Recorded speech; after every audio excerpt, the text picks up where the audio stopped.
اعوذ باللہ من الشیطان الرجیم بسم اللہ الرحمن الرحیم۔ موت کے بعد کی زندگی۔ کیا انسان موت کے بعد ایک دم عالم قیامت میں داخل ہوگا اور معاملہ ختم ہو جائے گا، یا موت اور قیامت کے مابین ایک خاص عالم کو طے کرے گا اور جب قیامت کبریٰ برپا ہوگی تو عالم قیامت میں داخل ہوگا؟ اس کا علم صرف خدا کو ہے کہ قیامت کبریٰ کب برپا ہوگی۔ انبیاء اور رسل نے بھی اس سے لا علمی کا اظہار کیا ہے۔ قرآن کریم کے نصوص حضرت رسول اعظم اور ائمہ اطہار علیہم السلام سے منقول متواتر اور ناقابل انکار احادیث و روایات سے استفادہ ہوتا ہے کہ کوئی بھی موت کے فوراً بعد قیامت کبریٰ میں داخل نہیں ہوگا، کیونکہ قیامت کبریٰ تمام ذہنی، زمینی اور آسمانی موجودات جیسے پہاڑ، دریا، چاند، سورج، ستارے اور کہکشاں میں ایک کلی انقلاب اور مکمل تبدیلی کے ہمراہ ہوگی۔ یعنی قیامت کبریٰ کے موقع پر کوئی چیز بھی اپنے موجودہ حالت پر برقرار نہیں رہے گی۔ علاوہ ازیں قیامت کبریٰ میں اولین و آخرین سب جمع ہوں گے، جبکہ ہم دیکھ رہے ہیں ابھی نظام عالم برقرار ہے اور شاید لاکھوں بلکہ کروڑوں سال قائم رہے اور اربوں انسان ایک دوسرے کے بعد اس دنیا میں آئیں۔ اسی طرح قرآن کریم کی روح سے جیسے بعض آیات سے معلوم ہوا جن کا ذکر بعد میں ہوگا، کوئی بھی شخص ایسا نہیں جس کی عمر قیامت کبریٰ اور موت کے درمیانی فاصلے میں سکوت اور بے حسی میں گزر جائے۔ یعنی ایسا نہیں کہ مرنے کے بعد انسان نیم بے ہوشی کی حالت میں ہو، کسی چیز کو محسوس کرے اور نہ لذت ہو، نہ الم، نہ اسے سرور حاصل ہو سکے، نہ ہی غم و اندوہ، بلکہ مرنے کے بعد انسان فوراً حیات کے ایسے مرحلے میں داخل ہوتا ہے کہ کچھ چیزوں سے اسے لذت حاصل ہوتی ہے اور کچھ اسے تکلیف۔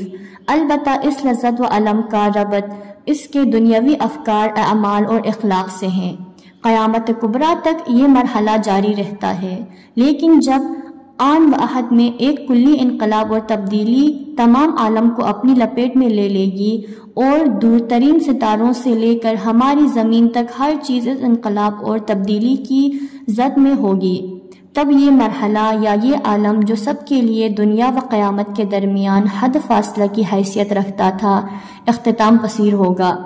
لیکن قرآن کریم کی نظر میں موت کے بعد کے عالم میں دو مرحلے ہوں گے۔ دوسرے لفظوں میں مرنے کے بعد انسان دو مراحل طے کرے گا، ایک عالم برزخ جو عالم دنیا کی طرح ختم ہو جائے گا اور دوسرا عالم قیامت کبریٰ جو کبھی بھی ختم نہیں ہوگا۔ اب ہم برزخ اور عالم قیامت کے بارے میں مختصر سی گفتگو کریں گے۔ عالم برزخ، اگر دو چیزوں کے درمیان کوئی چیز حائل ہو جائے تو اسے برزخ کہا جاتا ہے۔ قرآن کریم نے موت اور قیامت کے درمیان کی زندگی کو عالم برزخ سے تعبیر کیا ہے۔ حَتَّى إِذَا جَاءَ أَحَدُهُمُ الْمَوْتُ قَالَ رَبِّ ارْجِعُونِ لَعَلِّي أَعْمَلُ صَالِحًا فِيمَا تَرَكْتُ كَلَّا إِنَّهَا كَلِمَةٌ هُوَ قَائِلُهَا وَمِن وَرَائِهِمْ بَرْزَخٌ إِلَى يَوْمِ يُبْعَثُونَ۔ سورہ مومنون آیت 99-100۔ جب ان میں سے کسی ایک کے پاس موت آئے گی تو وہ عرض کرے گا، بار الہا مجھے پلٹا دے تاکہ جو اعمال صالح ترک کیے ہیں ان کو بجا لاؤں۔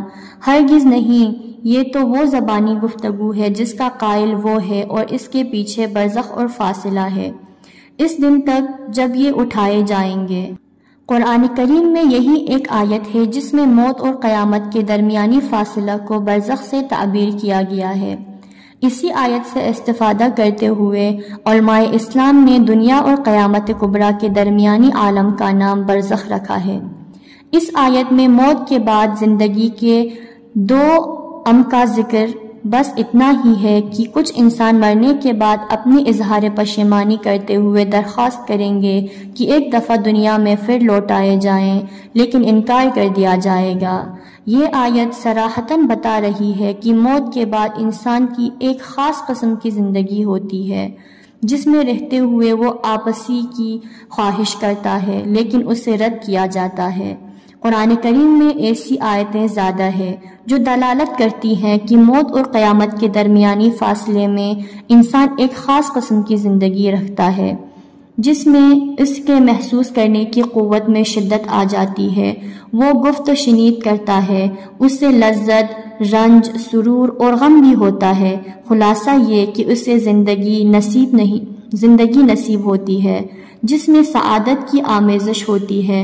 قرآن کریم میں مجموعی طور پر تقریباً 15 آیتیں ایسی ہیں جو زندگی کی کسی نہ کسی صورت کو بیان کرتے ہوئے کہتی ہیں کہ انسان قیامت اور موت کے درمیانی عرصے میں ایک مکمل زندگی رکھتا ہے۔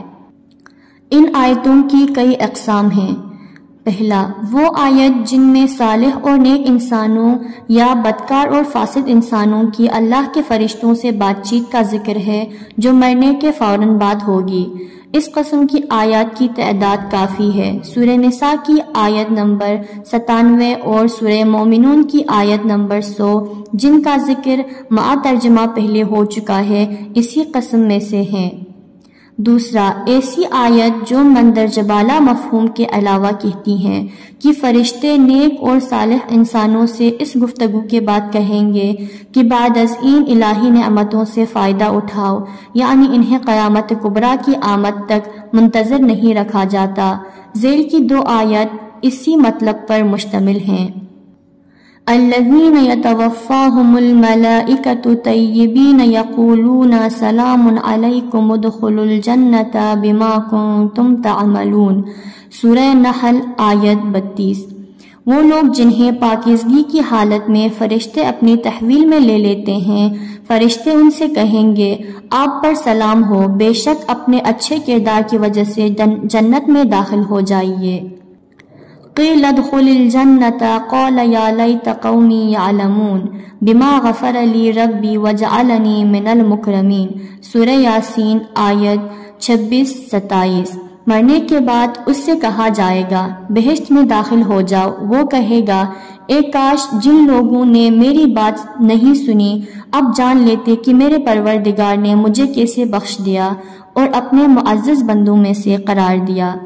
اس سے پہلے کی آیت میں مومن آل یاسین کی اپنی قوم کے ساتھ گفتگو کا ذکر ہے جس میں وہ لوگوں کو شہر انطاکیہ میں ان انبیاء کا کہہ رہا ہے جو عوام الناس کو غیر خدا کی عبادت سے منع کرتے اور خدا کی مخلصانہ عبادت کی طرف دعوت دیتے تھے۔ اس کے بعد یہ مومن اپنے ایمان و اعتقاد کا اظہار کر کے کہہ رہا ہے کہ میری بات سنو اور میرے راستے پر عمل کرو۔ ان آیت میں ارشاد ہوتا ہے کہ لوگوں نے اس کی بات کو نہ سنا حتیٰ کہ وہ اگلے جہان میں چلا گیا۔ اگلے جہان میں اپنے بارے میں مغفرت و کرامات الہی کے مشاہدہ کے بعد اس نے آواز کی کہ اے کاش میری قوم جو اس وقت دار دنیا میں ہے میری یہاں کی سعادت مند کیفیت کا مشاہدہ کر سکتی۔ واضح رہے کہ یہ تمام حالات قیامت کبریٰ سے قبل کے ہیں، کیونکہ قیامت کبریٰ میں اولین و آخرین سب جمع ہوں گے اور روئے زمین پر کوئی بھی باقی نہیں ہوگا۔ ضمناً اس نکتہ کو سمجھ لیں کہ مرنے کے بعد نیک اور باسعادت لوگوں کے لیے بہشتیں مہیا ہیں، نہ ایک بہشت یعنی مختلف اقسام کی بہشتیں۔ عالم آخرت میں بہشت کے مدارج قرب الہی کے مدارج و مراتب کے لحاظ سے مختلف ہوں گے، جیسا کہ اہل بیت اطہار کی احادیث و روایات سے استفادہ ہوتا ہے۔ ان بہشتوں میں سے بعض عالم برزخ سے مربوط ہیں، نہ کہ عالم قیامت سے۔ بنابراین اوپر والی 2 آیت میں بہشت کے ذکر سے یہ نہ سمجھ لیا جائے کہ یہ عالم قیامت سے مربوط ہیں۔ تیسری قسم ان آیات کی ہے جن میں فرشتوں کی انسانوں کے ساتھ گفتگو کا کوئی ذکر نہیں، بلکہ سعادت مند اور نیک انسانوں یا بے سعادت اور بدکار انسانوں کی زندگی کا ذکر ہے۔ پہلی قسم کے لیے موت کے فوراً بعد نعمات